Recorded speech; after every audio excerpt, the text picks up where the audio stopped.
জনতা বোধায় না, জনতার মাথায় জ্ঞান আছে, জনতা বুঝে কোনটা ভালো কোনটা খারাপ।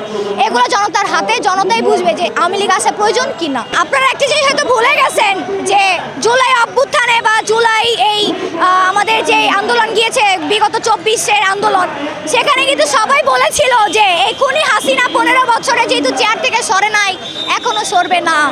তাহলে আপনারা এখন কিভাবে ভাবতেছেন যে আমরা আজকেও এই দাবি আমাদের মানবে না বা আমরা পারবো না? এটা নসিবের, যদি আল্লাহ রাখে অবশ্যই হবে, না রাখলে হবে না। আর যদি সে খুনি হাসিনা একবার বাংলাদেশে আসতে পারে, আপনি কি মনে করেন আমার মতো জনগণ, আপনার মতো জনগণ বাংলাদেশে টিকবে? তখন তো আমাদের জান বারবার তাদের হাতে চলে যাবে। আমরা কি জান দিতে আসছি? আমরা কি বারবার জান দিব? আমরা তো এটার জন্যই লড়াই করছি। আমরা তো সেই জনতার হয়েই তো আমরা এসেছি, যাতে আমাদের জান বারবার দিতে না হয়, যাতে প্রতিবাদ যেটা অন্যায় সেটাকে মানতে হবে। অন্যায়কে তো আমরা প্রশ্রয় দিব না।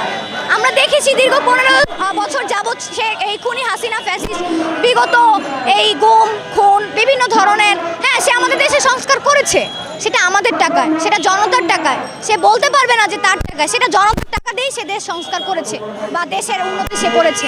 কিন্তু আমাদের এত কথা প্রয়োজন নাই। আমি এক কথায় বলতে চাই, আমরা জনগণের হয়ে এসেছি এখানে।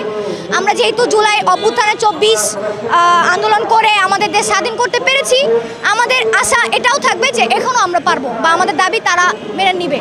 এবং জনতা বোধায় না, জনতা বোধায় না, জনতার মাথায় জ্ঞান আছে, জনতা বুঝে কোনটা ভালো কোনটা খারাপ।